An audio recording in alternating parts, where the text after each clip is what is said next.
I am now going to welcome our filmmakers.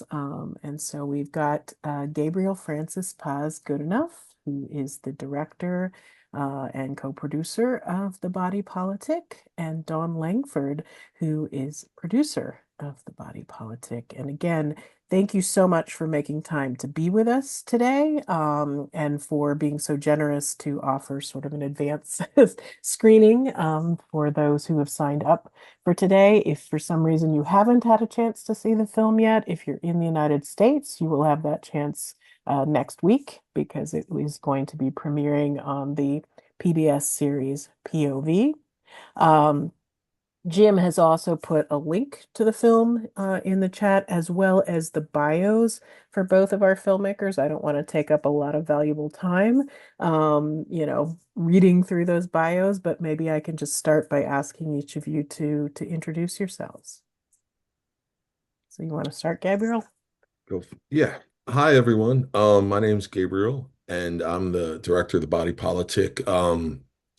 It's my first film ever as a director. I spent about 30 years as a camera person, filming a lot of documentaries, some TV shows, and as a camera assistant before that. And and ended up telling the story about my home. This is the city that I love. This is the city where I live, and that means the world to me. So it's been an amazing journey that I've been able to share with Dawn. And I think that's about it. We'll talk some more. Okay. And Dawn. Hello, I'm Dawne Langford, producer, and much like Gabriel, we both have been in this industry for many years, working on other people's projects. So this is my first role as lead, or not lead producer, but as producer. Prior to that, I was story producer, co-producer, associate producer. So we've been working at it for a while. And I sort of worked my way through mostly being in the post space. So I come to you now in this space to discuss more. Thank you. Great, thank you. So, I'm particularly excited about this film because I am a near lifelong Marylander. I currently live in Greenbelt, which is about halfway between Washington, D.C. and Baltimore, which is obviously where this film takes place. And so, for me, it was great to sort of see, a local story, but that has, sort of a universal message. And also to see many local, people in the production community, being a part of this, because I think this area has a long history of media making, but it's often a little bit under the radar. And so especially to have local filmmakers telling a local story is amazing. But I'd love to just start at the beginning and sort of how you came to this story and sort of what the process was of making it, because it feels like there's sort of almost two storylines, which is sort of the story of the mayor and then the story of all these people working at this very grassroots level. And so I'm just curious, did you start with one and then the other just became part of the story? So if you can tell us a little bit about the origins of how you came to this. Yeah. So to even to sort of start that answer, I have to talk about some personal stuff. So I had just finished shooting a film called A Thousand Cuts with Ramona Diaz, who's also based in Baltimore, who's a Filipino American filmmaker. And the film was about Maria Ressa, who won the Nobel Peace Prize. She's a journalist in the Philippines who is writing about the killings happening with President Duterte there. Um, Finishing that film, I was diagnosed with cancer. I lost part of my right leg. I lost a bunch of muscles in my right leg and was sort of faced with the end of my ability to be able to hold a camera and do verite cinematography on documentaries, which is what I loved. So I had a lot of thinking and I decided I wanted to do what I'd always sort of been scared to do, which was make my own film. And I wanted to make it about the thing that I loved more than any non-human thing on the planet, which is my city, and really was focused on understanding why the city that I live in has had such a hard time healing, right? Healing from violence. There's been a lot of different people in leadership positions in the city trying to figure out solutions, and it seems like none of them had worked. So what we originally started trying to do was just make a an election film, right? There were four candidates running for mayor. We were sort of trying to make Baltimore's version of like the Cory Booker street fight.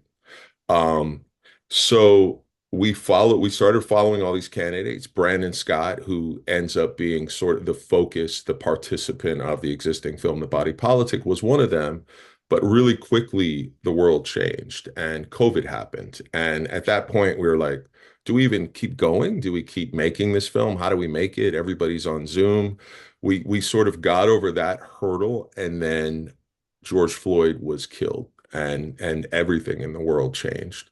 At that point, we really started to focus on this idea of following whoever won into City Hall, right? And that ended up being Brandon.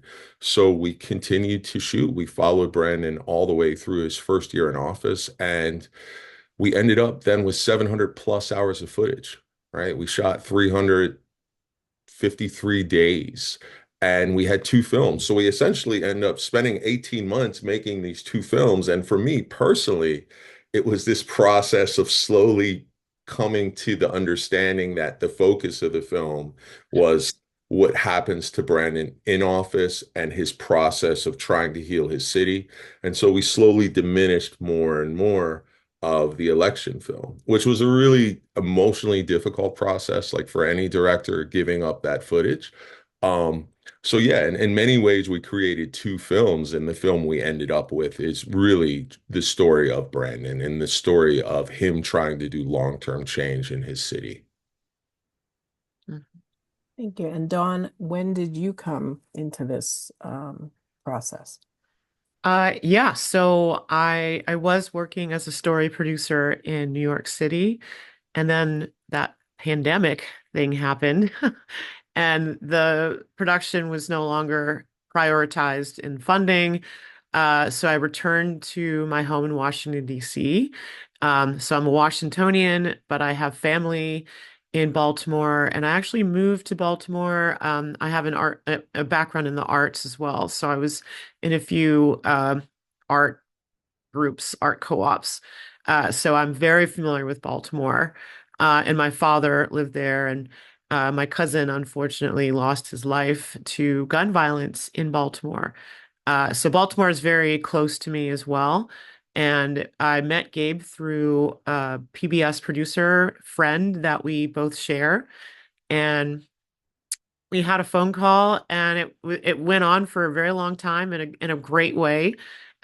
We discovered we were both extras in John Waters films, different ones, but which is an interesting thing to have in common. And then the journey started there, really. Great. So yeah, so I'm just sitting here just trying to imagine the 700 hours of footage and going through that. And we'll get maybe a little bit more into the editing process. I should also note to people that I'm really going to focus a lot of my questions around the process of making the film.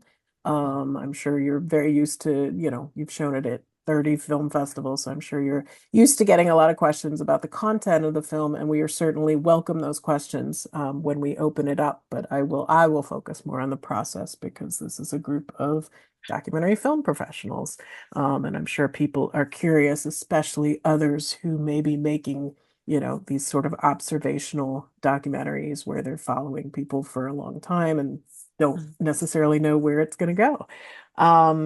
So I you had 700 hours of footage. I want to step back though and talk about access. Because as you said, you sort of started this as being sort of about the campaign. And so I'd love to know more about how you got access to Brandon Scott, and even the other candidates who, didn't necessarily make it into your finished film. But I want to talk about that. And then I also want to talk about sort of you know, the relationship of the filmmaker to the people you're filming. I don't like to use the word subjects, but we can say the participants, because I think when you're dealing with politicians, often people can kind of have a certain way that they present themselves. But then you're also dealing with people on the ground, including several situations, as we saw in the film, where you were asked not to film. And so let's actually back up and just start, with sort of getting the access to the candidates. Yeah, I mean that that process of access was, it wasn't just the conversation, it's access is a very organic process and it's a sliding scale, So originally I shot a little in 2016 with a candidate whose name was Sheila Dixon, who was the first female mayor ever of the city of Baltimore. She also was the first mayor ever removed from office on criminal charges. Very dynamic leader in the city, had been in the city for many, many years. So she was running again after she was removed from office. So I filmed with her a little in 2016. I put the camera down, I worked on other projects, and after my diagnosis, a really good friend of mine who ended up shooting the film with me and producing, John Benham, had shot with Brandon a little bit in a film called Charm City. So he had had that relationship. So basically, we were slowly working on all these candidates. There were four. There was another candidate who was TJ Smith, who was a former police officer whose brother was killed when he was a police officer and he was running. And then there was Dhruv Naraja, who was a candidate, who was a lawyer, who was being backed by a big media company out of Baltimore called Sinclair Broadcasting. So there were all these different candidates. They all had different um, access challenges, I guess, in some ways. But, this is the DMV, and it's the land of, Marion Barry, and so many things have happened to Black politicians in the Baltimore, Washington area. So there was definitely from every candidate a fear of the camera, right? Cameras have been weaponized often against politicians, specifically Black politicians.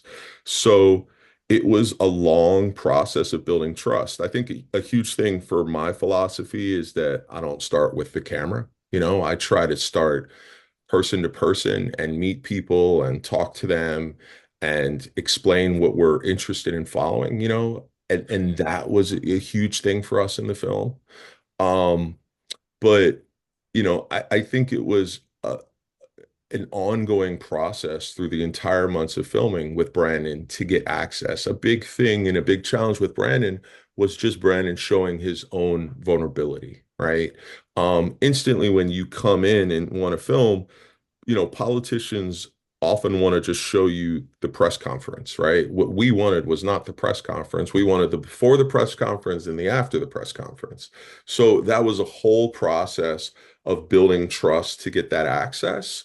Um, and another thing too, I think, is that definitely Brandon and other politicians, they want to show the successes, right? They don't want to show the challenges. So I think it was a huge process for all of us just explaining and understanding that the real act of bravery was just not giving up, right? And so that took a long time, and I mean, also we're filming this during the pandemic. So there's, of those 700 hours, we got 300, 400 hours of Zoom meetings, so just, just after spending 300 hours with someone, you build a relationship. So it was an organic process, throughout the entire experience. Mhm. And that's interesting because I know when we first started doing these Zoom meetings for the D-Word, it was at the very beginning of the pandemic, and we actually had quite a few meetings about sort of how to manage, filming during a pandemic because it does make it very of the time. And that's certainly, we see that in your film. But I personally, I don't know about others, but I just sort of forgot. I just was like, okay, they're wearing masks, but we're still getting a story. So, I mean, I'd love to know, just some of the sort of precautions you were taking, in production and whether there were any limitations or, you sort of your decision to kind of probably not include many of those Zoom meetings. I mean, in terms of precautions for COVID, I mean, it was endless. Wow, it's even hard to remember back to that. I mean, we were getting tested, multiple times a week. There were only two of us in there. I mean, the huge fear was not only somebody, us getting sick, but it was us getting the mayor sick. It was us getting the team sick, right? It is us like getting, one of the most important leaders in the city sick so he couldn't do his job or putting him in the hospital or something. So COVID was just, yeah, and none of us knew what the hell was going on there in the beginning. So, it was an amazing challenge, COVID, and I forget about it until I see the film. It was a huge story thing too. We had huge scenes about COVID happening and it changing everything. And then, through the help of Dawn and a lot of other people, I've never worked in post before. So it was Dawn and Thomas, the editor, and a lot of folks were just like, you don't need to say that COVID happened. Everybody knows. He appears with the mask, and the guy in the car says, "Hey, it's hard to recognize you. You got the mask on." And we just kept going with the story, which was, really smart. Because as a person, that was the huge challenge for me in the film. It's like I'm someone coming from the field, right? So for me, it's just shoot as much as you can, tell as much story as you can, and they'll work it out in the edit. So being there on the edit side was for me a huge learning experience in many, many ways.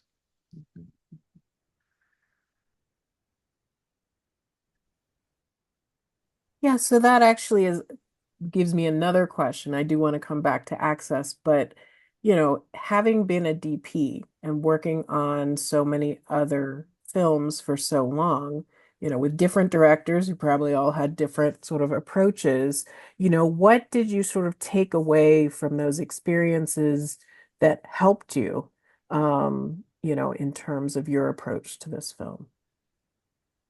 Um, I think the type of verite I did was one person band, kind of like we did our own sound, and we were very extremely embedded with a lot of the participants we filmed, right?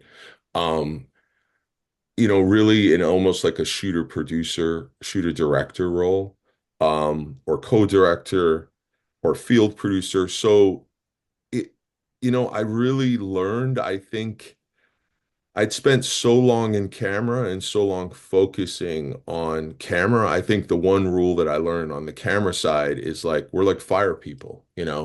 I always have everything ready. The camera is always in my living room. There's a card in it. The batteries are charged. There's a backpack. Everything's ready to go. So you don't have to think about that. So for me, all of the stuff that I was pretty much putting my energy into was was the access, the relationship, and the story, right? So for me, that was it. And I think I learned most of that by working with directors like Ramona, by working on a lot of different shows and really just um understanding and respecting and having, a lot of yeah, a lot of respect for somebody allowing you to film them, right? And so that first rule is trying to make sure you're always giving that person agency and you're always respectful of when they want to be filmed and don't, right? And that's really the first rule that I sort of everyone I film, I let them know, if there's something that you don't want filmed or you're uncomfortable, let us know. We'll turn the cameras off. We're not here. To do a gotcha piece. We're here for a year or more to tell a complex, long-term story. Yeah. So, and this, because someone just sort of asked this in the chat, and it was also a question I had is sort of, when you're doing these long-term observational films, this was your first directing film, we all know how hard it is to kind of sustain yourself, and the project over that period of time. So, either this is for either of you, to just talk a little bit about sort of, what helped you in terms of, I mean, from funding to sort of, the process. Did you have to sort of do it in stops and starts? What was sort of your experience? Well, I'll just say that our EP suggested that we stop down, but I really respected Gabe's decision to have a shorter runway rather than a long runway. And I've been on projects that have a long runway, and it's hard to see where it's going. It's hard to, I do love a long form, but in this particular case, it was so important to be there, and especially after building all of that trust in the field, and as things were changing, so much was developing. Brandon really, there was so much that we couldn't show that he was able to do. I mean, he had to bring systems into technologically, more advanced states, so they could even have systems of accountability that other cities benefit from. So there was so much that was happening. As far as like being able to sustain, I know it's been tough for both of us, for all of us, but it's been really tough. Like this is definitely a labor of love. I wouldn't tell anyone to do this if they aren't like 150% in it, on board, that it means everything. Like you really have to feel it to do it. Um, because this is, I'm not neither one of us are in finance, like doing well financially necessarily, but I know we also know that it's worth it. This film has all sorts of possibilities for modeling. We have an uncertain future, obviously, but seeing someone do it, I think is really important. And seeing someone from your own community do it, and seeing someone who is listening to community members as that information uh, sort of touch point is also really important. But I have to admit, I'm still trying to figure out like what sustainability looks like. Haven't figured that one out yet. Yeah. I would 100% agree with Dawn. I mean, this is economically the most difficult thing I've ever done in my entire life. I mean, it's almost economically devastating. Um, it has been a 4 to 5 year process of just wondering how you're going to pay for anything, right? Including our personal expenses. I mean, this is a film funded on grants and credit cards and PBS, ITVS co-funding. Um, it's been absolutely an economic roller coaster, and I would 100% just agree with what Dawn said. I would only recommend someone enter one of these things when their passion is so 110%. Like if this film wasn't about this place that I love so much and live, um, I couldn't have done it. The passion has to be there. It's so key because, it's been 4 to 5 years working 12 to 18 hours a day still, um, with no money, and just like hoping you get a grant, hoping that you can pay a credit card bill. Thankfully, I live in Baltimore, so that made production quite affordable. Um, because I had a camera and I was here and John and I could go out. Post was really hard. And the thing after you finish the film, the whole thing that we're doing now of getting the film out, this is amazingly expensive.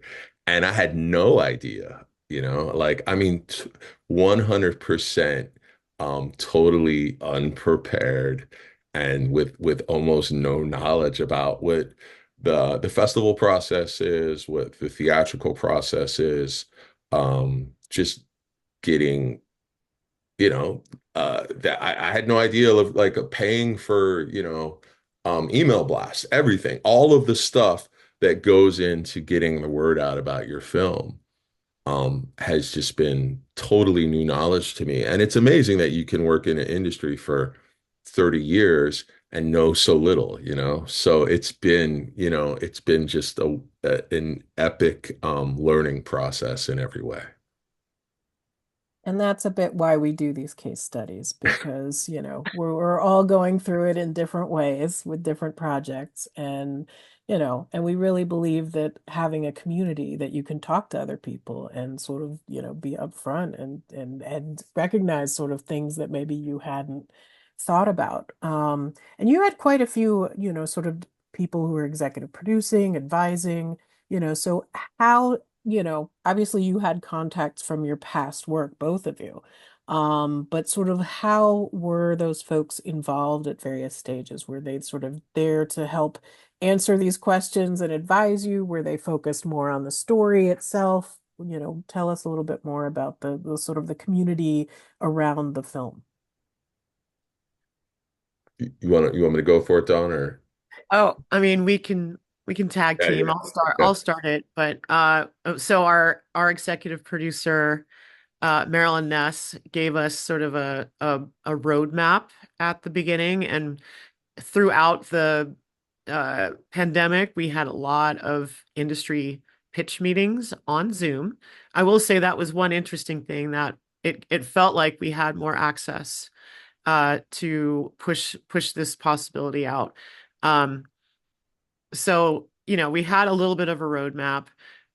We definitely have had so many like the edit, like we've Gabriel reached out to so many top tier editors and they all gave incredible advice. I've never seen a spreadsheet like this before, where it was, a lot of people sort of, grapple with feedback, and when it's all over the board, and it's so I loved that Gabe had this system of sort of gaming it out, and seeing like what the trends were, what was landing for people and what wasn't.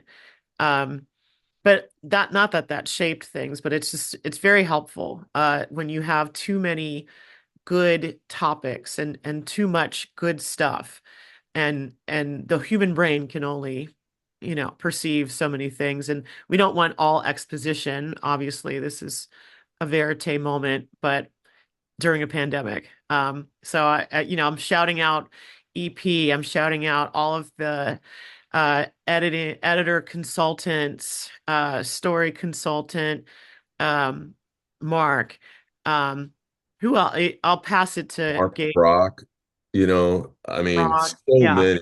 I mean, Marilyn Ness was, the project would not have existed without Marilyn Ness, who made Charm City.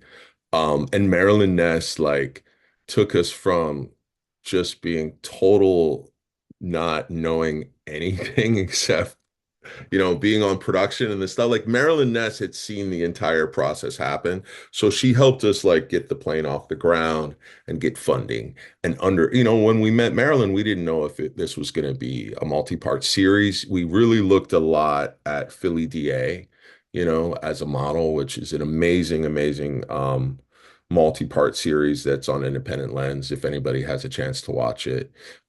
So we were modeling it off of this different stuff because at that time in the industry, series were still really popular, right? So we're going to do a series and it really made sense because we had this election film and this year an office film. But Marilyn really helped guide us and also really helped connect us with a lot of our funders, and that was a huge, huge part was having Marilyn Ness and Katie Chevanier, and Rudy Valdez and a bunch of people there who helped say, I can't get you a grant, but I can send an email for you and good luck, and that's what they did. And that was really helpful.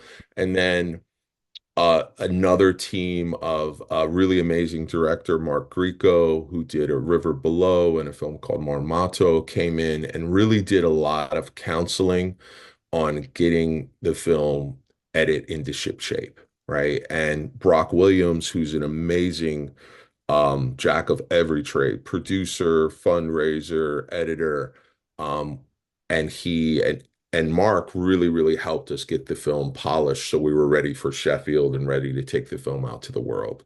And just like Dawn said, in the middle there, um, you can see even on the credits of the film, because I don't want to leave anyone out, we had multiple editors that we just emailed that we didn't know, David Ossett being one of them, and just emailed and said, "Hey, can I can you look at my film? And can you give us some notes?" And the amazing thing is these editors, some of the best editors and filmmakers in the world, if you email them and they have time, they'll look at your film and you pay their day rate or whatever they need to be able to separate that time and do it and really give you really amazing notes.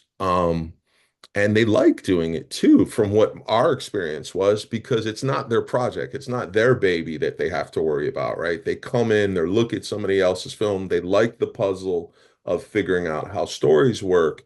And that was really, really helpful, right? And Dawn also set up multiple test audiences where we handed, just simple sheets out like, what is confusing in the film? What do you like about the film? And we looked at all that. So we tried to like sort of read in between the lines of where stuff was working and wasn't working in the film. So I would say there's two almost eras to the film. There's making of the film, getting it funded, prepping for enough money for post, and then there's the actual tangible issues of how do we make this 700 hours work into 90 minutes of film. Oh, I also want to shout out cohort. Sundance was just so amazing. Sundance Institute, also doing intros, giving feedback, connecting us with more industry professionals who are really kind and generous with their time, and who are still behind the film. So that would be it, like cohort it up. Like if you can find a cohort, do it. Yeah, I mean, Sundance, so it's like Kristen Feely, who is of Sundance, I mean, is like been such an amazing support in every way. Because you run into all these problems as a first-time filmmaker and a first-time producer where you're like, what do I do? And you have these amazing heroes of this industry who don't get recognized, like Kristen Feely, who is one of the key people at the Sundance Institute that really helped us figure out problems and get stuff solved, be they creative problems, be they financial. It's just, I really would express to everyone, don't be scared to look for help and ask suggestions and find somebody that's done it before, and ask them what they did. And most people love to share and love to tell you how to navigate what was really hard for them to navigate. Great. Yeah. I mean, I couldn't agree more. I think that's so important. And I think, we often think of things like Sundance or, sort of these big institutions which you were, fortunate enough to access. But in terms of thinking of cohorts, there's a lot of places regionally, virtually. And so there's a lot of different ways that people can, find their community that can help them move forward, and not feel alone. Because I think, as you said, this was a long process, and not necessarily a financially viable one at all times. So sometimes, that community is something that can help keep you going. Well, I'd love to talk more specifically about ITVS because I know we have a lot of community members who probably are thinking of or have applied for funding from ITVS, and it's not a grant. It's actually sort of almost like a co-production. But I'd love to know more about sort of your experience with that. Did you apply once? I mean, obviously, if you have people who can make introductions, that's always helpful. But at the end of the day, you still have to write, the application. The work still has to stand on its own. So I'd love to know more about sort of that process and, uh, whatever you care to share. you want me to, I Um, mean, yeah, go for it, Doc. I'll just start it. We we worked pretty hard. Like that's when that was my first sort of task was that we were targeting, very specifically targeting ITVS. Some of our reach outs to like HBO, like HBO is like, sorry, we have three other Baltimore stories. So ITVS definitely felt like the right fit, and it was a process of very specifically educating ourselves about what their previous co-productions were, what what the work sample, how that should flow. Um, and that we did have one person that we already knew that we reached out to. And I would say that if you are applying, that I think that's it's okay to reach out to somebody and just say, can you take a look at my application materials? Do you think that this is going to make it through? Um, and that there's other organizations too that I think are now targeting that more. Of course, we don't know how things are shifting in our world, but also in our industry. So a lot of people have been more reliant, and they've been getting more applications than usual. Because of financial de-incent just not being de-incentivized, and just because of all of the conglomeration and with the streamers and more uncertainty. But I'll say that much. We worked like we really targeted it. It wasn't sort of like something that we just did in the night. It was like a really detailed plan. Yeah, 100%. I think we applied to ITVS twice. Um, I mean, this is the wild thing about making a film. I mean, still even to last night, you are writing about the story of your film for 5 years, right? Like you are doing it 10, 100 words long, 20 words long, 30 words long. You're writing it this way, you're writing it that way. I mean, so I go all the way back to like the beginning of the grant process. Again, I'm a production person and I knew none of these acronyms. I mean, Dawn knew these because she had worked in the space some, but a lot of it we didn't know. So we went just like everybody goes to like the IDA, the list of all the grants. And slowly started to figure out, like, I thought Sundance was just a festival. I didn't know there was an institute that supported, I didn't know how any of that worked. So people like Marilyn helped us out.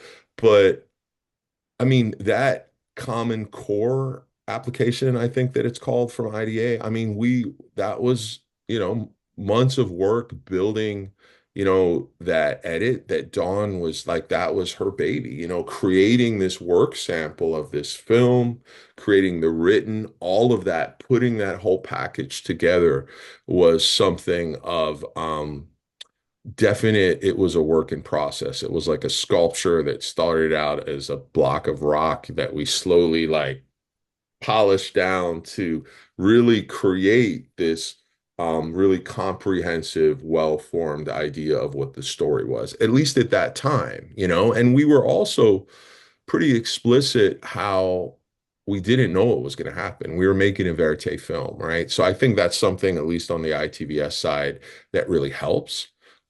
Is, be honest, hey, I love, my thing was I love verite storytelling. It keeps me awake, it keeps me excited. I love the process of figuring out and learning what the story is as we go. So we were really honest about that. Um, but I mean, ITVS is very much the reason why we're on public television, right? And I'm extremely proud to be on public TV. Um, I think the ITVS lift, at least for both of us, I think was a lot. After you get ITVS, there's a lot of paperwork, right? It's a heavy lift. Um, you have to be extremely transparent with all your numbers, and ITVS has a whole different way of how you do numbers because anything in the ITVS budget can only be stuff for the broadcast, not the theatrical. So there's all this different stuff. And I think we're still finishing our ITVS paperwork actually. But it was a huge learning experience, but it's amazing that there are entities out there that give new filmmakers a chance. And ITVS did that. And and that's amazing, because it's really hard to get funding for these projects. And to what you said in the beginning, Erica, I sort of left out. I mean, go to your local funders because the first money in on this film was from Saul Zaentz here in Baltimore, right? And it was amazing. It was an amazing gift. It was the gift and I still have contact with them, and it's been a great support and partner in this whole process. So I think it really, like in the beginning of funding, find an entity that has the most commonality with your project and get someone on board, right? You get that first partner, and that partner gets you another partner. And I think we wouldn't have gotten ITVS if we didn't have Saul Zaentz. We wouldn't have gotten Sundance if we didn't have, so everything you're just building, step by step. Um, that, and I think the other sort of key to funding, to go back to funding just for a second, was we had fiscal sponsorship through Film Independent, and there's no way that this film could have been made without fiscal sponsorship or without getting people to donate. That's a huge it's definitely for the second half of the film wouldn't exist if it wasn't for us going out and doing fiscal sponsorship fundraising. Mhm. I would just add we were turned down a lot. Uh, I meet I meet filmmakers who get discouraged, and I think this is part of the process is that you build up a muscle around rejection or around not even having a response, just being ghosted after and you just have to keep going and see it as a refinement of your approach and how you communicate about your story, and that you can't have any expectations about the funder, and how they're going to respond if at all. And then thinking about on the other side, like sometimes they are also underfunded and they are also understaffed, and that's part of it. Yeah, rejection is, yeah. I mean, 95% of the time we got turned down for, what anything. Oh, for sure. So, Yeah. I mean, the rejection muscle is, yeah, I remember being like saddened in the beginning of being turned down. But yeah, I mean, festivals, like, yeah, the rejection is just nonstop. I would joking to say a piece of my soul is already dead. I'm like, it's fine. It's fine. There'll be more rejections. Well, yeah, endless rejection. And I think it's interesting because I've thought and written a lot about rejection, failure, success, all these things. And it's interesting what you say, sort of that sometimes people ghost you, and I think that's even worse than just getting a no. Sometimes it's just like you just want the no. Yeah. If the choice is between that and just not hearing anything. But I also often say to people, once you get further and you feel like your project is getting out there and is reaching people, take all those rejections and frame them, because that's sort of the thing that can help keep you motivated to keep going, because this is a long process. And as you just said, you sort of had the process of filming, then you had the process of editing, and now you're in a whole other different process, which is just as challenging and long, and has all sorts of ups and downs, which is getting the film out. So, I'd love to talk more about that because, it sounds like you've played 30 festivals. I think you premiered at Sheffield and I think DC Docs at around the same time. But you've shown the film, in small spaces, in classrooms. You've shown the film in international festivals. You had a brief theatrical run for Oscar qualification. So I'd love to know more about sort of your experience of getting the film out into the world. Mm. Um, Should I start? wow. Yeah, go for it. Yeah, yeah. Because you have more extensive No, it's knowledge so, of that, but for me, I have to admit, like it was re-energizing. And that I was sort of sometimes because of the rejections, I wasn't sure if I should send a link. Sometimes I was not sure. I was like, God, it plays so well, and now I like feeling how an audience responds to it, really, like how touched people are afterwards. Uh, it really bolstered that. Like sometimes it's just sort of like, you can even like get to a certain point in the process and still have doubt, regardless of, and then all of a sudden it's like you experience this and it for Gabe it was over and over again, but for me it was less. And then I was sort of like, yes, this is a lot. Not that I doubted the film, it's just sort of like I don't understand the waves of perception about what we're doing all of the time. And that I don't want it to matter. I don't need the validation, but this we kind of do need the validation as well, and how different audiences perceive it. Like more people in that market space were just like, oh, is this some sort of social, like this sort of like people would just put it in all these different boxes. But nothing beats being there in person and really experiencing it with new eyes, new people. And each time it just got better. Yeah, I hearken with what Dawn says. I mean, you got to remember, we're making these films for human beings. We're not making it for the industry, but we're making it for audiences. And um, that is the payment, right? Like, I mean, you're so nervous as a filmmaker to show the film to anyone. And we had multiple standing ovations, and then we brought it back to Baltimore, and we played in one of the biggest theaters in Baltimore, and it was so sold out they had to bring another screen in and show it at the same time, and it was just beyond our wildest dreams, the reaction, and Baltimore's a tough market, especially for films about Baltimore, and that payment of getting that emotional feedback from your audience and seeing your audience and hearing them like go through the process of watching the film, it's unbelievable. I remember being deeper in the edit and just being sort of jealous of some of my friends that were musicians that could just go out and play a song and play a night in a bar or a venue and get that feedback from the audience, right? It's so important because as a filmmaker, you spend so long in front of this screen, this computer alone, and no feedback. And you're constantly like, is this worth it, right?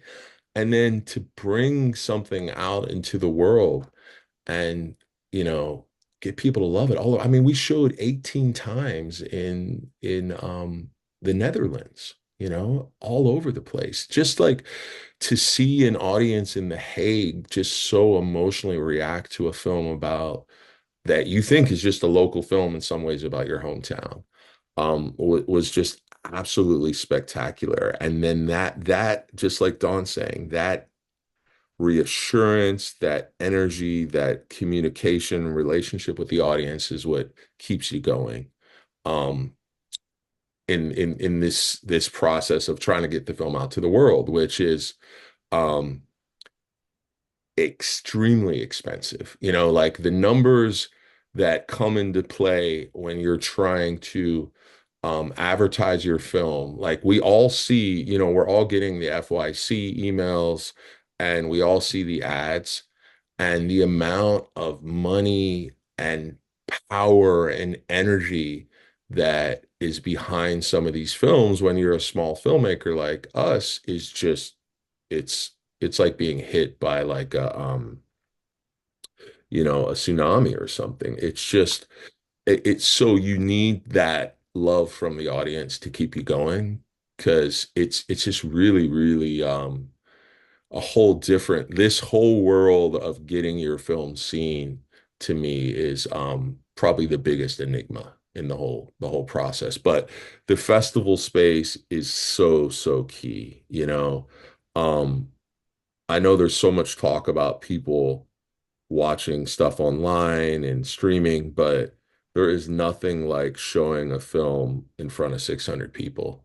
and feeling the experience with them. Hmm. Well, also, just it's very exciting when violence interrupters come.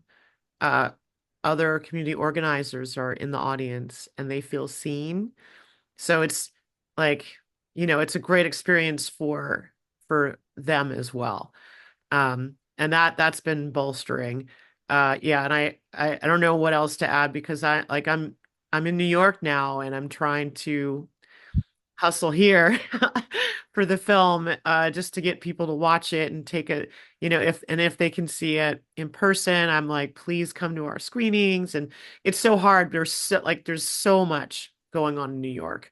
Um, every time we might have a theatrical run, it's like it's New York Film Festival or it's something else that's huge.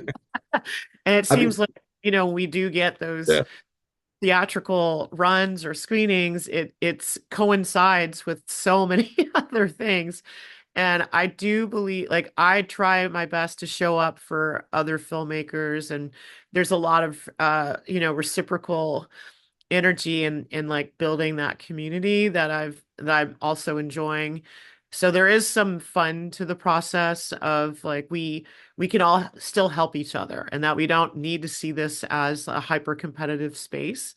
Although some people will and do, but I like the approach of like that this is the one of the best circumstances to push your film out. Um, and that it will get more eyes on, and the more eyes on it, the better. It's not a commercial endeavor at this point. So yeah, yeah. I'll leave it there. Yeah, I mean, a big thing at the festivals too that I learned is like you know, before every festival, I would probably spend, several days just online, just finding people that I think would enjoy the film. Like if I knew anyone, if I knew a cousin's brother, sister, I would invite them to a screening. Like, your job as a filmmaker is to pack those seats, and pack those audiences. So we would work to find violence interrupters in communities we would go to and find anybody that we felt should see the film, and we never left it just to the sake of the festival to make sure that people were in those seats. We always at every festival spent lots of time sending emails out and making phone calls and making sure that people that should see the film, be they in Missoula, Montana, or in Iowa or in in Bellingham, Washington, were there to see the film. So I just put in the chat that we, in just a minute, are going to open this up for everybody else's questions. I know some people have been putting stuff in the chat. I'll try to find those, but feel free to use the raise hand function, which again, if you didn't hear me at the beginning, if you kind of go to the bottom of your screen, of your Zoom screen and see sort of those different options, there should be something called react or reactions. And if you click on that, there should be an option to raise hand. But I'll get one more question in before we open it up. And it's kind of going back a little bit to thinking, you're talking about sort of the distribution phase. And, what's interesting about ITVS is they just came out with this big report based on this study that they'd done about the relationship between filmmakers and participants. And I haven't had a chance to dive deep into it, but I've sort of looked at some of the kind of top level things. And one of the things that they say a lot is that, you know, when you have that good relationship with the participants, which is not just when you turn the camera on them, but is sort of through the whole life of the film, the thing that often becomes the hardest is once the film gets into distribution, because you as filmmakers don't always know what that's going to look like ahead of time. And so I feel like there was a question that came about a while ago that someone posted, which had to do with your release forms. And I know that there's a lot of groups, that there's a documentary accountability working group and others that are sort of suggesting this kind of ongoing consent. And I'm curious to know is that something that you are implementing in terms of this film, in terms of, particularly the violence interrupters who've been a part of Q&As, has that sort of changed sort of, you know, how they're thinking about the film once they start interacting with audiences, because you have control of your content, you don't have control over how audiences react to it. So I'd love to know more about that, and then we will open it up to others' questions. I think Isaac might even be on here. Yeah. Our lawyer, who guided us through a lot of this process, was Justine Jacobs and Isaac Hager, who's an amazing, like really lover of documentary film and documentary filmmakers. Um, I mean, we work in this unique space, where we're following journalistic rules, and then we're also following sort of the rules of filmmaking, right? So we're getting releases, and we're also making sure that we're telling a balanced, objective story, right? So it has always been a relationship of balance with the people we're filming. A huge, we've had 30 festivals, and I think there's been every festival that we've went to, we've had a participant. It's not, as a filmmaker, it's no longer really our story, right? It's really their story. Um, and that I think it's been an amazing experience to watch Erica and Dante specifically, travel around the world and connect with audiences. Um, the mayor a little bit less because the mayor is a little bit more used to being in front of people and that feedback. But it's been amazing. It's been amazing to see, like when we went to Heartland and Dante and Erica was there and to talk with violence interrupters there, or when we went to Fort Collins. Like it's just it's just it's key. It's their film in many ways, and we're here to make sure that that they're feel comfortable and happy with the film. I don't think we put anything specifically in the release about, this stage, but I just feel like there's such a relationship with Erica and Dante and the work, and everybody understands the goal, and the goal is healing this city and hopefully being able to expand this energy to other places and help other places do the healing, that we're all sort of on board. Um, but yeah, I don't know. I've read a little. I briefly read a little bit of the study, and I think there's some really valid, important things there. And I think that participant filmmaker relationship needs to be one of equity and equality, and it's perpetual. This film is our film for the rest of our lives, and this film is the participants' films for the rest of their lives. So, it's an ongoing relationship. I know there's also parts in that in terms of monetary side, like, it's important to me that everybody that's involved in the film, that it doesn't cost them any money, so we figured out ways to make sure we travel them to wherever they are and fed and everything else. I wish we had money to give them beyond that, but it's just been a process of trying not to like lose your shirt in this whole thing, like literally trying not to lose your house. Hmm. Thank you. I mean, the one thing I would say about that list too is I think a lot of the responsibility is being put on filmmakers.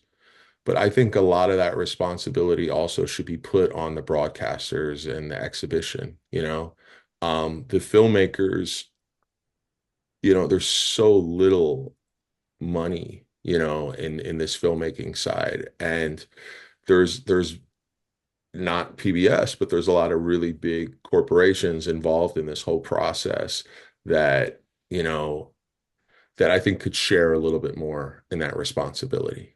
Hmm. Hallelujah. I'll just add a little tiny bit, which is, in this case, our I call them collaborators, did not shoulder having to do a lot of the work around creating scenarios for us to, they didn't have to ask their workplace for permission. They didn't have to, you know, convince their family. I'm like, so I've worked in other on other projects where I felt like the participant was a field producer.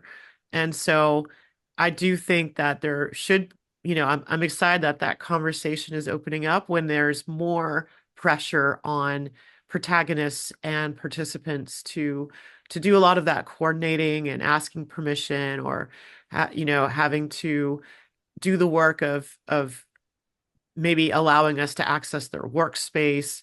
Those are the sorts of things, and I completely agree with Gabriel that the filmmaker is shouldering so many of the responsibilities. But also it's, I don't know where we're going with that because distribution now, it's like they let everyone wants to dip in once you've done all the work, right?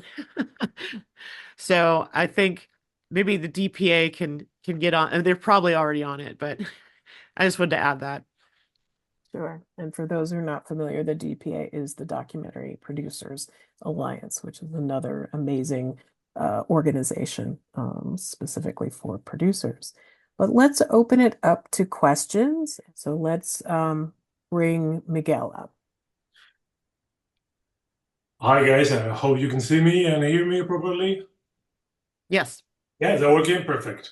Gabriel, is that Gabriel, or do you have any Spanish connections? Or No, just hippie parents and Sicilian mom. okay, that works the same.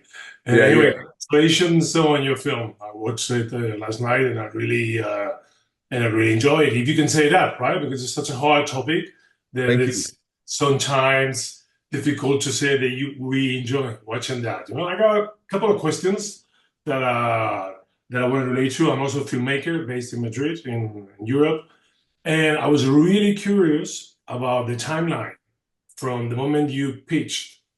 Because if I understand well, you probably started filming before you had any deals signed, or did you have any support? So that's the kind of timeline that I would like to know. Like, how did you start? How, at which point? Well, congratulations on convincing Baltimore for voting for your character. That was well produced. Yes, yes. It took If you decided we before the put billions of election, dollars into that campaign. well Yes. done, well done, way to go.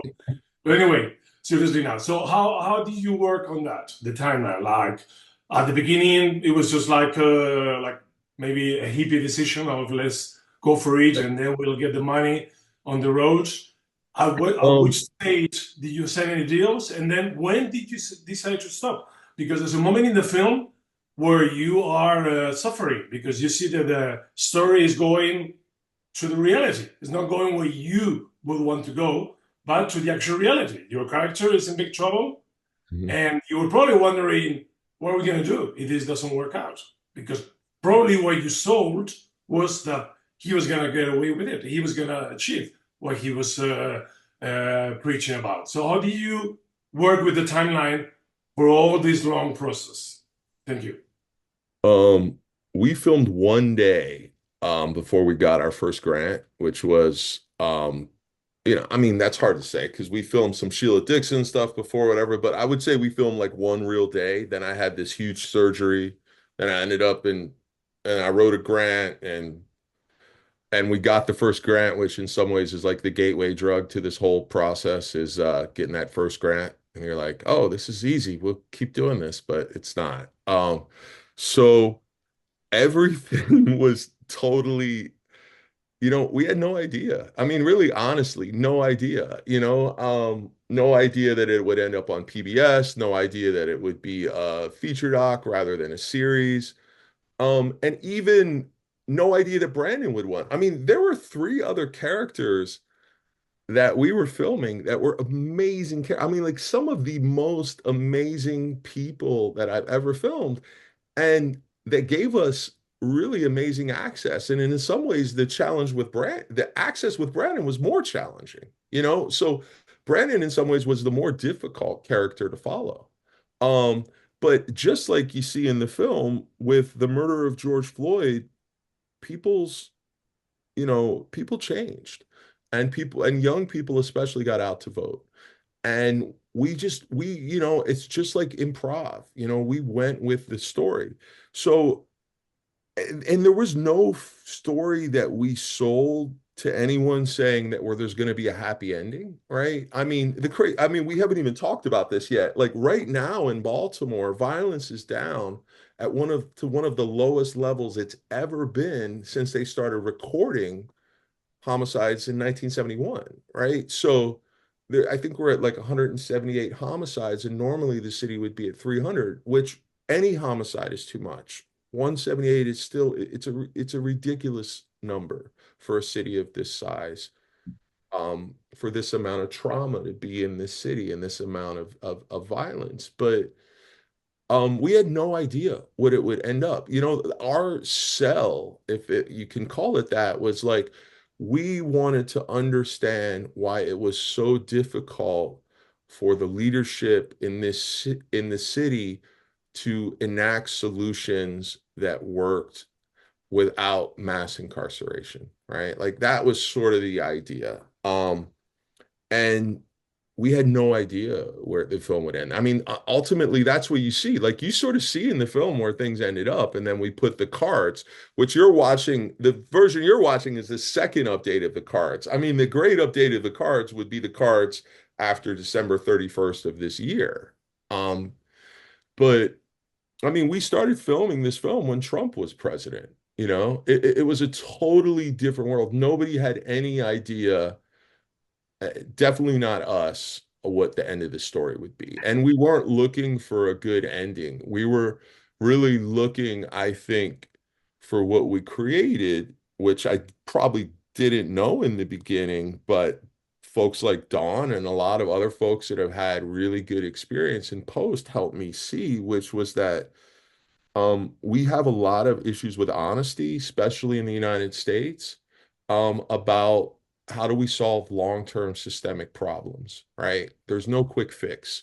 There's no like, we're going to do this, we're going to fire these people, blah, blah, blah, we're going to fix it. No, this is violence. It's a 400-year-old problem in this country, and it's going to take much more than 4 years to fix, right? And the only way we're going to fix it is getting at the very, very base issues, racism, all of these inequities in this country, and healing from the ground up, right? And that really, for at least for me personally, is the lesson of the film. I think that's in a lot of ways what Brandon knew, but I think Brandon really emotes that in the film by the pain and the trauma that he has to go through personally, realizing people in the moment are dying and getting hurt, and that the thing he's doing is about trying to keep people 10 years down the road, 20 years down the road, 30 years down the road from getting hurt also. Mhm. I want to add one thing is that we were thinking about what, as far as exposition, where to start. And we thought maybe Freddie Gray, we thought maybe Martin O'Malley, we thought maybe, Yeah. just like when Baltimore had white flight, almost 100 years earlier than other cities. And that Baltimore, there's certain areas of Baltimore that have not been able to benefit from any sort of tax money. And that it's not that there wasn't white flight because there was never, the development didn't happen.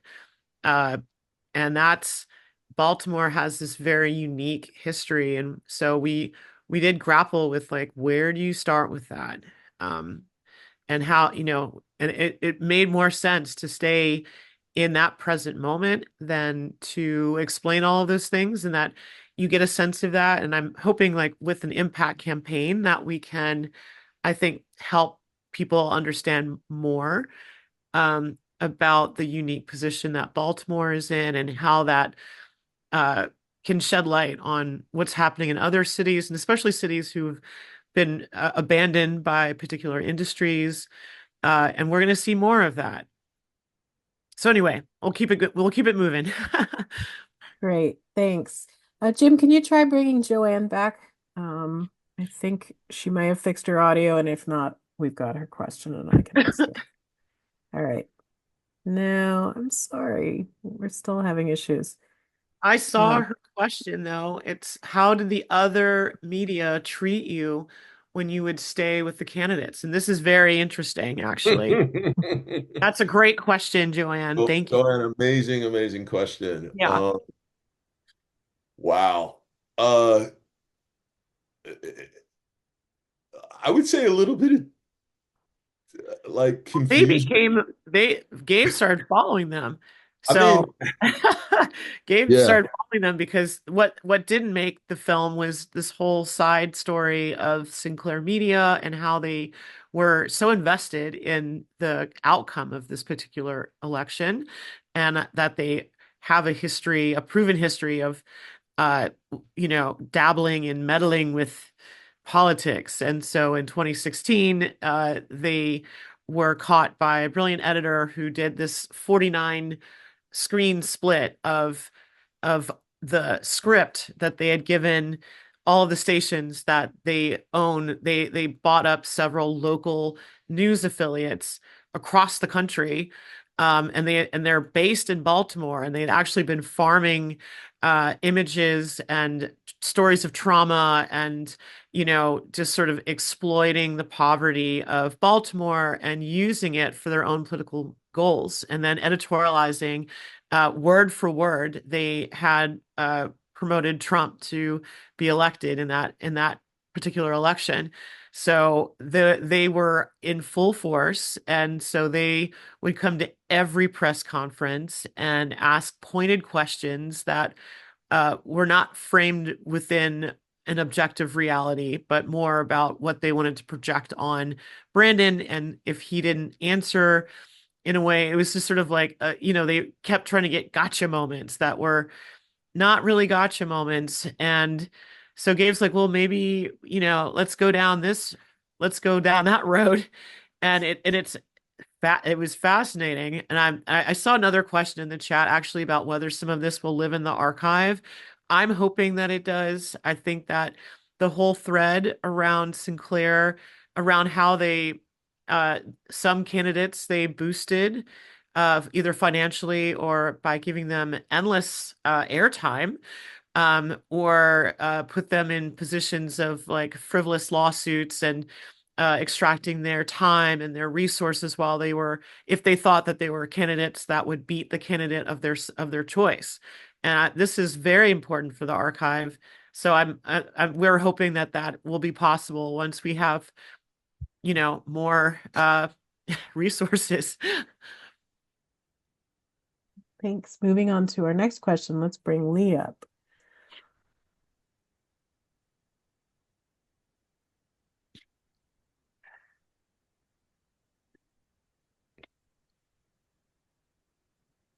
Go ahead and unmute yourself and ask your question. Oh, are you talking me? Oh, yes. Yes. Sorry, I didn't realize. Hi, my name is Lur. Thank you for creating such an amazing documentary and sharing your experience with us. I just finished filming my documentary about a political shift within Asian communities through this year's election. So about to kind of reach out people and ask for, writing for grants. So my question is, how many materials, at the minimum, like, more requirement, to get a more effective response, like should I prepare the fundraising trailer first, or I just send out, one-page synopsis? Because I know it takes money and the time to make really trailer, fundraising trailer. Thank you so much. Yeah. Visuals speak louder than writing in many occasions.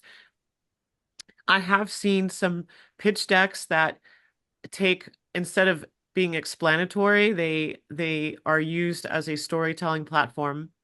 So I would say if you don't have the resources to make a teaser, and a teaser can also be 30 seconds, and so I don't know what access, or if you edit as well, sometimes it's like you might want to take a crack at it yourself. But if you can't, then I would say use the lookbook, use that as a palette to tell your story, but within a reasonable amount of pages. Hey, Lur, I think a big thing I learned is that you're crafting every application to that specific person, right? Or not person, but organization. So, like, I would, and Dawn would often be like, because I love the spreadsheets, but like, I would study before I applied, and we applied to a grant. I would study what films have they given funding to, who are the people that are leading these organizations, and what really is the thing that touches that organization, right? Um, I would really, you know, find the organizations. Like I would go to the IDA core, and I think IDA still has a list of all the granting Yes. organizations, but I would find those organizations. But one thing we didn't do that I sort of wish we did was go to these pitches, right? Like all these festivals have pitches, and the pitches are like the place for that you really start to turn on and excite funders and festivals and everything. Because what you're doing, like I always liken to what you're doing when you're making the film to like being Johnny Appleseed, right? So you're Right. planting trees that you're going to come back to in a year or 2 years that you're going to need. So the grant process is so slow and the rejection is so high. So you're going to go out and plant 20 trees, and a year and a half, one of those trees might blossom and give you some apples, but that's what you need, right? So you're always doing that. But that's the great thing about the pitches is that you're planting this seed, and that festival programmer or whoever that you're gonna, because the festival thing is a huge thing. I mean, we did exactly what you're not supposed to do. We applied with a film that wasn't finished as a first-time filmmaker, and we got rejection, rejection, rejection, right? So you you need to start that relationship as early as possible, and the Mm. very best thing is the human to human. So the more face to face you can get, the better chance, I guarantee, and I don't know if anybody will say it, but I think the more human to human interaction you're going to get, the better a chance that you're going to have to get support. And that support might not be getting into their festival. The support might not be getting money from them. The support might be, hey, apply to this or go there. It's a pretty small community, this worldwide doc community. But I would really like, I think Catapult also in San Francisco is really good. Like they're one of the key, like very, very beginning, like development grant things. So I would get those. Yeah, I know that I already finished the filming. So Oh, you can I finished, ask a but quick? Oh, oh, Catapult, yes, for filming, but have you gotten some grant support so far? I got one. So my quick question is, can I ask a very quick follow-up question? I got Yeah. invitation for a bigger grant. So I got very nervous. So should I send whatever I have? They gave me 2 months to complete the process. Oh, But oh, that was okay. like so people said I should just send whatever I have, like pick, 3 highlights from the production, or should I just wait, like finish a very nice fundraising trailer, but then I don't have money to finish. I edit to myself, but I don't think Don't I'm miss your deadline. What's the Polish deadline? it. Don't miss your deadline. Just do it the best that you Do the can. best you can. Yeah. If you and find a fiscal sponsor if you haven't already, and they might be able to give you feedback. Yeah, and Yeah. if you want to get feedback, I mean, you can get my email. I mean, I would get as much feedback from other folks as you can, especially folks that have done it before, right? Like, get, especially if you can find someone that's got that grant before, that's the ace in the hole, right? Like, try to get that feedback. But yes, first, don't be late. Second, yeah, take as much time as you can to give them to put the best foot forward. But yeah, I would get like we always before we send stuff out, we send it to people to Yep. get feedback. And I'll just add that, definitely other filmmakers can be a big help in this. I just posted in the chat, it may not work with your deadline, but the D-Word actually does a feedback session for work samples and trailers. And the deadline to submit is coming up. It's December 1st. The feedback session will be held in late January. But we also have a topic on our forum called Works in Progress. And people often will post, synopsis, logline, a trailer, something short that other D-worders can give feedback on. So definitely there's lots of different ways to get the feedback. So thanks for that question.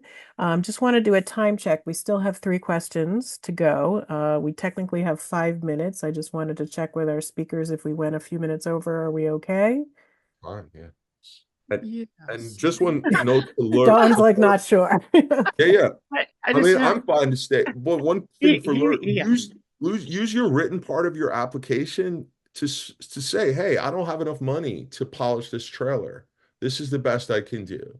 Um, That's but I great love advice. this project and it's amazing. And I'm applying to funding because I want to partner with you so we can finish this thing. But just use that written part to like explain what you're trying to, that you don't have the funding. Thank you so much. Thank you. Thank you. All right, Stephen. All right, thank you.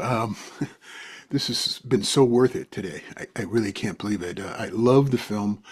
I have so many questions on it, and typically these kind of discussions always have there's aesthetical questions and story questions, and then there's filmmaking questions about it and stuff like that. But and so hopefully I'll find another place for you to really engage in it. But I do want to just make a comment, which is your producer director relationship is awesome.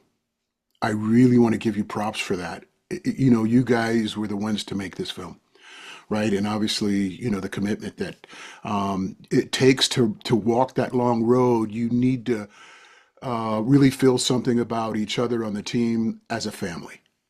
And that's a big thing because there's too many issues of conflict and things of disagreements that you work through. So, and I see that and I love it. So thank you very much. But I wanted to ask you really about your discussion about music and composing because I thought it really was like, it wasn't invisible, but it played through the whole thing. It really worked really well. And can you just talk about that? Your composer, how did you work? What you want the music to do for your film? Thanks. Well, the composer is a local Baltimore composer and musician, Caleb Stein, who's also my best friend and my neighbor, lives like right up the street. And Caleb has been on this film probably longer than anyone.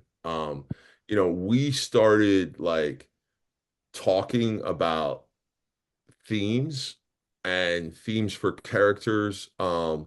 Like I always loved like More Better Blues and like there's just these different like films that I love that Caleb knew. So, Caleb probably created 70 tracks and then whatever we ended up with on the film. I mean, Caleb worked for years because he's like it was a relationship that is probably uncommon with composers. Uh, so it was a long, long, long-term relationship. And then we brought in Mark Grieco, who's also producer on this, who's a director that really helped us use the music in sort of almost the right way, like to insert it in the right way, meaning just that you have hits on certain parts, like just how like the sound design, right? Like just really focusing and sharpening the music as much as possible. Um, but Caleb 100% is the father of all of the music in the film and got a lot of local musicians. And the one I forget what the gentleman's name is, the gentleman that plays the bass clarinet, which is throughout the film. Um, and we really wanted to make something that was like sort of Baltimore, that was proud, a little mysterious and had an edge to it. So like it was, we worked on the music forever. The one thing I would say about music to filmmakers is 100% be extremely cautious of any licensed music, right? I spent inordinate amounts of hours, um, like falling in love with a song because we placed it in and then not being able to afford it, and then endless phone calls. And the numbers that people want for licensed music are astronomical, and it and unaffordable for most filmmakers. Um, I mean, we do have a GZA song in there who was in Wu-Tang, and that was because of an existing relationship that the mayor had, because the mayor loves Wu-Tang, and we were able to get that at an affordable price. But it was still complex. It's still, Warner Brothers or BMG or whoever, and it's a nightmare. The licensing process is a nightmare. But we were able to find like independent bands, like the California Honey Drops, I think is the other one, that licensed music for a great, affordable, amazing collaborative price. But you just got to, the licensing of music is a rabbit hole like no other, that is very expensive. So I would highly, highly recommend hiring a composer, hiring a musician that's going to create music for you, um, and that can collaborate with you. It's financially better. I think it's creatively better often. And you're giving an artist, a way to make a living too. So yeah, composer all the way. Great, thank you. So Dawn, I know you said that the time might not be Oh as no, workable I for mean, you, but I will keep it going okay. until, We just have two more questions, so I think we yeah. should be just a few more minutes. So let's bring up Nick, for your question. Hello there. Hi. Um, Thank you, Don and Gabriel, for coming to speak with us today. It was an absolutely wonderful film. I actually had a chance to talk with you, Gabriel, maybe a month or two back at the ACE internship panel. Mhm. Um, and I wasn't able to see it right after that, but I'm glad I got to see it now. It was Totally a remember seed that you. was Yeah, yeah. planted that came all the way through. Um, I was absolutely blown away by this film, and I absolutely something that really kind of stuck with me was that emotional thorough line that you built throughout. Of it seems to be this is a city that's in a state of healing that's fighting its own perception by people either undo through time. And something that like really stuck with me that I just wanted to talk about was Erica's interview about halfway through the film. She's has an interview with a reporter that's walking down the street with her, and she pushes back on the question. And I thought that was sort of like the most beautiful summation of everything that you were trying to kind of do with your film. And I thought that, and maybe I just want to kind of talk about it, I thought that your film kind of had these beautiful moments of demonstrating a lot of these values that it's trying to speak to, rather than focusing on kind of the words of politicians trying to say that this is what we're trying to do when we actually are seeing it on the ground.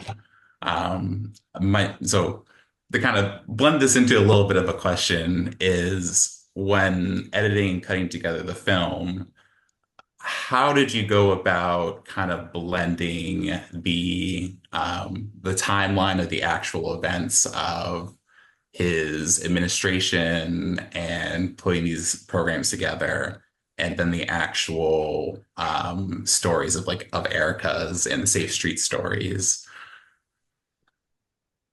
Yeah, I mean, I think the only answer for that is months and months and feedback, and the eyes of Dawn, and the eyes of Thomas, and the eyes of Mark, and the eyes of all the people in those thank yous. Those are all the test audiences. I mean, you get to a point where you just can't see it anymore. Like that was the hardest thing for me. It's like anything in production you can just put more energy into, right? Like, okay, Hmm. we're just gonna work an 18-hour day instead of a 12-hour day. You can't do that in post. Like you can't Yeah. just, okay, I'll just give this 20 hours instead of whatever. you can't see the film anymore. So you need these like other human beings to come in that you trust, and you have to trust them to really give you feedback. And often getting that feedback is extremely emotional, right? Mm, Because you have put hours and days and weeks into these scenes that somebody's like, what? Or they just totally don't get it. So, but I think the thing that I learned from a bunch of people, and Dawn and Mark and Brock, was that your characters are these different energies. Like Erica is a mm, really powerful energy. Like, mm, 5 minutes of Erica is worth 40 minutes of a lot of other characters. Like Erica is this amazing, amazing force. And if you meet Erica in person, I mean, Erica is just otherworldly powerful in every way. So it's very hard it was very easy in the film for it to become an Erica film or to become a mm, Dante film or something. So it was really important to us that all that was additive, right? mm, That we were able to connect these characters and and uplift them, but and that's the problem often in the thing with ensemble. Like the thing is that COVID is happening, so people aren't together and we need people together. And so it was hard. It took a long time, mm, to figure out how to do that. And you sort of got to use every skill you have. Just that reporter that Eric is with, I mean, it just goes like that woman didn't work for Sinclair. That woman worked mm, for Swiss Public Radio, right? Like mm, it's not, the right wing interpretation of what's happening in places like Baltimore or Gaza or wherever. It's that like we're so often focused on the trauma and the violence. So it was really important to Dawn and I that even in this film, that there's no visual acts of violence in the film, right? mm, The most violent thing in the film in many ways is the audio of the murder of George Floyd, right? But mm, we wanted no blood in this film. It's not about that. It's about how the process of healing affects those that are trying to heal. mm. I'll just add quickly around the arrangement, there's a lot of story card Tetris. And so you jumble them around, and then it's all of a sudden there's things that are textural that Mm, don't need to live on a linear timeline or don't need something to happen before it happens. So I think those, and of course, Gabe had a very complex color coding system. And it's we did, what was the necessary. thing online? We used the thing online, like I forget what the Well, name of. There's Oh, several. Miro was great. I Yeah, mean, we Mm, also did live card like shuffle, oh, like we we did were it everywhere. we were like on the wall, we were on the floor. It was like there were mm, cards everywhere. There are all these different colors. Um but anyway, I think I'm learning more in this process too, though, which is that there are textural things and that there are things that have to live in a particular timeline, and the things that are textural, you can play with those a little bit. mhm. That's all I wanted to add. Yeah, and I mean, I'm glad you asked that question, Nick, because that also for me was one of the most memorable moments of the whole film, and I think it's because we're media makers too, so Mhm. sort of something that kind of also makes us think about how we have a relationship with those we are filming. So Yeah. thank you very much. Thank you. And then finally, we've got Jim. Yeah, I have a quick question about the mechanics of shooting. And I realize it might vary by circumstances, but did you typically have one person doing video and sound, or did you have multiple people? And if it varied, how did you decide how many people was appropriate to have for a particular thing you were shooting? Um, yeah, it was almost 99% of the time one person, often due to physical and budget constraints. We did all the audio, almost all the audio in the film except for election day. The actual day when we had four people that were running for election. We had multiple cameras out, we had sound people recording but we did a lot of the audio, almost 100% of the audio went direct into camera, right? And so we had and lavalier mics, right? Like I'm a verite camera person, so I love lavalier mics. And I want lavalier mic systems, wireless systems. We use electrosonics, and everything is about how quick we can get that mic on, right? Like, I mean, the number of times that Brandon Scott like snapped at me, sort of in his loving way, about not having time for me to spend more than 30 seconds putting the mic on. Everything is about time. We're always conscious of getting in these people's way and affecting their life, and what they're doing is much more important than what we're doing. So we just continually chiseled the system down. So it's like a camera, a backpack, boom, put a mic on, we're good to go. Because often the mayor is going to have to jump in a car, or Erica would be driving and I would jump in a car. And John and I, who shot by far the majority of the film, had a backpack that had lenses and batteries and everything we needed and the camera, and then we would have a tripod in our little closet office in City Hall, or we'd have a tripod in our car. It's almost like the center nucleus is the camera and the backpack. And then from there, we have bigger things. If we had certain days where we knew something really important was happening, we'd have two cameras. Like we filmed the whole scene in the White House. Like within 4 hours, we convinced our way into the White House to be able to film Brandon Scott going to the White House. And we had two cameras. And of course, none of that footage made it in the film. But yeah, it's all run and gun. And I will say, I've done a lot of two camera audio, and I love sound people, and it's super important. And I always, as someone shooting, am listening to the audio, always, right? Like I always have the earbuds in. Even if I'm not shooting, I'm always listening to the participant. I'm trying to be respectful of their time and where they are emotionally, and also know what's happening with the story, right? So I'm always like very reticent, of like getting in their way and everything else. So, but yeah, it's almost like being a fire person. We are ready 100%, and we are trying to be as nimble and as light as we can. And I will tell you, having the audio in camera probably saved a lot of money in post, because we weren't, syncing double system audio up. But you got to be cautious, because you can really screw your film up by doing your own audio. And we did in some spots. I'll say it's good though. I've been on projects where I'm like, why don't they care? Oh my Why God. why is it just it's so frustrating. So I mean, I'll just say, if you can find a director who's also a DP, work with them because they'll do it right. Yeah, and I mean, I'm extremely excessive about the audio. Like even when I'm watching footage, I always, you'll see even with the editor, like sometimes the editor will play and they'll have all four mics on, and I'm like, can we just go to the lav? Like I'm always like, the audio for me is the emotion of the film. I'm always like paying attention to that. When I'm shooting, when I'm in post, whatever. Yeah. And there was one final question in the chat just about what camera you were using.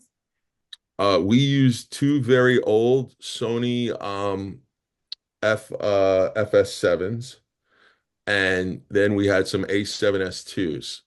Um, and they're great. I mean, it's the cameras we had and it's the cameras we knew, and I would very much recommend someone, if they're going to shoot something themselves, use the camera you got.